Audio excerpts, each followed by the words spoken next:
ఈ క్షణం ఇక్కడున్న మా అందరికీ చాలా బాధాకరమైన క్షణం.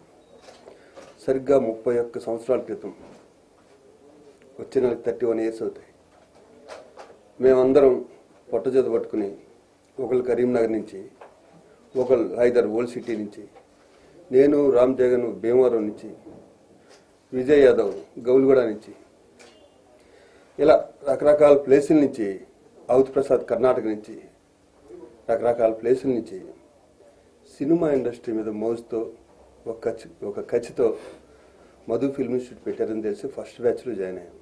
ఆర్టిస్టు చనిపోతే అందరు సంతాపం తెలియజేయడం చాలా చెప్పేస్తుంటారు. యాక్చువల్గా అవతి ప్రసాద్ గారు, శివాజీరాజా గారు వీళ్ళందరూ కూడా మధు ఫిల్మ్ ఇన్స్టిట్యూట్లో నాకు సీనియర్స్. మధ్యలో ఇండస్ట్రీలోకి వచ్చిన తర్వాత పరిచయం అయిన వాళ్ళకన్నా ఇండస్ట్రీకి రాకముందు ఉండే జ్ఞాపకాలు ఇంకెక్కువ ఉన్నాయి మాకు.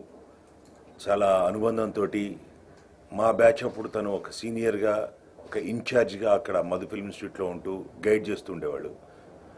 ఏదైనా తప్పు చేస్తే ఇది కాదు అది కాదని హెచ్చరిస్తుండేవాళ్ళు. అటువంటి వ్యక్తి సడన్గా మన మధ్య లేడు అంటే నిజంగా పెద్ద వ్యాక్యూమ్ ఏర్పడ్డట్టుగా ఉంది. బట్ మన వాళ్ళు అన్నట్టు తప్పదు. వాళ్ళ ఫ్యామిలీకి టీవీ ఆర్టిస్ట్ అసోసియేషన్ తరఫున ప్రగాఢ సానుభూతి తెలియజేస్తున్నాం. ఆర్టిస్టులు, పెద్ద పెద్ద ఆర్టిస్టులు, గొప్ప మనుషులు, ఇండస్ట్రీకి సంబంధించిన మనుషులు అందరూ వెళ్ళిపోతుంటే మమ్మల్ని వదిలిపెట్టి ఏదో పెద్ద వెళ్తే అందరితో కొన్ని సినిమాలు బయట అనుబంధం బాధపడతాం. అలా చక్రి గారు కానీ, శ్రీహరి గారు కానీ, ధర్మవరం సుబ్రహ్మణ్యం గారు కానీ వెళ్ళిపోతామంటే చాలా బాధ వేసింది. ఇది చెప్పలేని బాధ. దాదాపు 25-30 ఏళ్ళ నుంచి ఆయనతో అనుబంధం. నాకు అన్నదమ్ములు లేరు, ఆయన అన్నయ్య అనుకున్నాను మనస్ఫూర్తిగా. చాలా బాధగా ఉంది. ప్రతి క్షణం షూటింగ్లో ఉంటే మాత్రమే మేము దూరంగా ఉండేవాళ్ళం. అదర్వైజ్ ఫోన్లో కానీ, లేకపోతే ఎక్కడికైనా ఊర్లో వెళ్తుంటే కలిసి వెళ్ళేవాళ్ళం, కలిసి తిన్నాం, కలిసి బాధలు పంచుకున్నాం, కలిసి సంతోషాలు పంచుకున్నాం. ఎంతో బాధగా ఉంది. అందరు తర్వాత అనడం జరిగింది. మేమందరం ఏజీవన్నయ్య అనేవాడిని. నేనైతే ఏజీవన్నయ్య అనేవాడిని. ఇన్స్టిట్యూట్లో జాయిన్ అయినప్పుడు నేను చాలా చిన్నవాడిని ఇన్స్టిట్యూట్లో అందరికన్నా వయసులో. ఆయన ఏజ్ అంత పెద్ద లేకున్నా కూడా పెద్ద రకంగా ఉండేవాడు ఆయన. నేను ఇన్స్టిట్యూట్లో క్లాసెస్ సరిగా అటెండ్ అవ్వకపోయేవాడిని, తర్వాత కాన్సన్ట్రేషన్ సరిగ్గా చేయకపోయేవాడిని. పక్కన తీసుకెళ్ళి, ఎరా నువ్వు హైదరాబాద్లో ఉంటావు, లోకల్లో ఉంటావు, మేమేమో ఊళ్ళో నుంచి వచ్చి ఇక్కడ ఇల్లు తీసుకున్నావు, రూమ్స్ తీసుకోమంటున్నావు, నువ్వు మరి రెగ్యులర్గా ఇన్స్టిట్యూట్ రారా, డబ్బులు కట్టారు ఇంట్లో అమ్మ నాన్న వాళ్ళు, ఏదో కాన్సన్ట్రేషన్ చేయరా అని నన్ను అంటే ఒక తమ్ముడిలాగా నన్ను ఎప్పుడు చెయ్యి, నువ్వు కాన్సన్ట్రేట్ చేయి, మంచి ఆర్టిస్ట్ అవుతావురా, నేను నన్ను పక్కన తీసుకెళ్ళి ఎప్పుడు చెప్పేవాడు. అంటే ఒక సజెషన్స్, సలహాలు ఇచ్చేవాడు అనమాట. సరిగా ఇన్స్టిట్యూట్లో కూడా ఏమైనా స్కిట్స్ అవి సరిగ్గా చేయకపోతే కూడా ఇలా చేయాలరా అలా చేయాలరా అని. తర్వాత అందరికన్నా ఎక్కువ అందరి క్లాస్మేట్స్ నన్ను ఎక్కువ ఏడిపించేవారు కూడా ఆయన.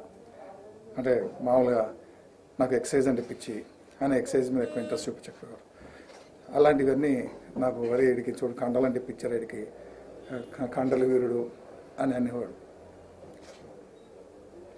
అలా అంటే ఒక్క ఇన్సిడెంట్ కాదు, మా మధ్యలో ఒక 30-31 సంవత్సరాలు అనుబంధాలు, ఎన్నో ఇన్సిడెంట్స్ మా మధ్యలో, మంచి చెడు. మా ఇంటికి వచ్చాడు, మా అమ్మ నాన్నను మమ్మీ డాడీ అనేవాడు ఆయన. మా నాన్నగారు ఆరోగ్యం బాగాలేనప్పుడు కూడా ఎంతో ధైర్యం ఇచ్చాడు నాకు వచ్చి. నేను ఉన్నాను రా రే, నేను ఉన్నాను, అన్నీ ఉన్నాను కదా, అమ్మని నేను చూసుకుంటాను అనేవాడు. అది గారి అకాల మరణం యావత్ చిత్ర పరిశ్రమకు, టీవీ పరిశ్రమకు తీరని లోటు. వారి మంచితనం, వారి నటన మా అలాంటి వాళ్ళందరికీ శిరోధార్యం. అయితే అనారోగ్య కారణం అన్నది ఎవరికి ఏ రూపంలో వస్తుందో తెలియని పరిస్థితి ఉంది. ముఖ్యంగా క్యాన్సర్ మహమ్మారి చాలామందిని పట్టి పీడిస్తుంది. ఈ 2 సంవత్సరాలు 3 సంవత్సరాలుగా ఈ చిత్ర పరిశ్రమలోని ప్రముఖులందరినీ తీసుకెళ్లిపోతుంది క్యాన్సర్ మహమ్మారి. ఈ సైంటిస్టులు కావచ్చు, డాక్టర్స్ కావచ్చు, అద్భుతాలు సృష్టించే వాళ్ళంతా ఈ క్యాన్సర్ మహమ్మారిని అంతం చేయాలని, ఎన్నో కుటుంబాలకి చేయూతనివ్వాలని మనస్ఫూర్తిగా కోరుకుంటూ మూవీ ఆర్టిస్ట్ అసోసియేషన్ తరఫున, అదేవిధంగా టీవీ ఆర్టిస్ట్ అసోసియేషన్ తరఫున వారి కుటుంబానికి ప్రగాఢ సానుభూతిని తెలియజేస్తూ అశ్రుని వాళ్ళు. ఫిల్మ్ ఇన్స్టిట్యూట్లో నాకు సూపర్ సీనియర్. ఈరోజు విలక్షణ నటుడు అని చెప్పుకోదగ్గ నటులు ఎవరనంటే ఆహుతి ప్రసాద్ గారు. ఆయన బెస్ట్ ఎగ్జాంపుల్గా మనం తీసుకోవచ్చు. ఎనీ లాంగ్వేజ్ అంటే ఎనీ డైలెక్ట్, మన తెలుగులో ఉన్న డైలెక్ట్స్ అన్నీ ఆయన మాట్లాడగలిగిన కెపాసిటీ ఉన్నాయి. అటువంటి గొప్ప నటుడు మన సినీ పరిశ్రమ, టీవీ పరిశ్రమ కోల్పోయిందంటే చాలా బాధాకరంగా ఉంది. అలాగే నేను 2000 సంవత్సరంలో ఒక టీవీ సీరియల్ ప్రొడ్యూస్ చేశాను, ఆశల పల్లకి అని. దాంట్లో మా అన్నగా ఆయన నటించమని వెళ్ళంగానే సరేనన్నా నేను చేస్తాను, కానీ ఇదే ఫస్ట్ సీరియల్ నేను యాక్ట్ చేయటం అని చెప్పేసి ఆయన వచ్చి ఒక 10 days వర్క్ చేశారు. నేను అడ్వాన్స్ ఇచ్చాను, వర్క్ జరుగుతుంది. సడన్గా 3 సినిమాలు వచ్చినాయండి ఆయనకి. ఆ రోజు చాలా చాలా విషయాలు చెప్పారు. ఆహుతి గారితో నాకు అంత అనుబంధం లేకపోయినా ఒక 10 ఏళ్లలో నేను ఆయనతో ఒక 5-6 సినిమాలు వైఫ్గా నటించాను. చాలా మంచి వ్యక్తి అండి ఆయన. అన్నిటికన్నా బాధాకరమైన విషయం ఏంటంటే ఉదయ్ కిరణ్ సినిమాలోనే 2 సినిమాల్లో మేమిద్దరం భార్యాభర్తగా నటించటం. నిన్న అప్పయ్య వర్ధంతి, అలాగే ఆహుతి గారు మనకి లేకుండా పోవడం అనేది చాలా చాలా బాధ అనిపిస్తుంది. ఆయన గొప్ప నటుడనే కాదండి, మంచి హ్యూమన్ బీయింగ్. సెట్లో ఉండేటప్పుడు చక్కగా కూర్చొని మాట్లాడి కష్ట సుఖాలు, మంచి చెడు అన్నీ అడిగి తెలుసుకుంటారు. అంటే మీ ఫ్యామిలీ పిల్లలు ఏం చేస్తున్నారు, ఎలా ఉన్నారు, ఎలా ఉంచాలి ఫ్యామిలీని, ఇలా ఉండాలి, కొన్ని ఆధ్యాత్మికమైన విషయాలు, చాలా మంచి మంచి విషయాలు ఎప్పుడు మాట్లాడుతూ ఉండేవారు. అంటే సహనటుడుగా ఆయనతో వర్క్ చేసేదానికన్నా నేను 5-6 సినిమాలు ఆయనతో నటించినప్పుడు ఒక సొంత మనిషి, ఇంట్లో మనుషులతో ఎలా మనం దాని గురించి అందరూ చాలా చెప్పారు. యాక్టింగ్లో ఫస్ట్ బ్యాచ్ వాళ్ళందరూ ఉన్నారు ఇక్కడ. ఇప్పుడు నేను కొత్తగా ఇండస్ట్రీకి వచ్చిన నా కొత్తలో ఓ స్త్రీ సంఖ్యలు తెంచుకొని సీరియల్ చేశాను.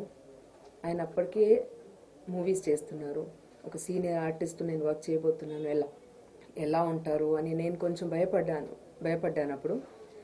కానీ ఆయన చాలా డౌన్ టు ఎర్త్, అందరితో కలిసిపోయి నేను ఒక మూవీ నుంచి వచ్చిన ఆర్టిస్ట్ నేను అని ఎప్పుడు నిగర్వి, అస్సలు గర్వం లేకుండా ఆయన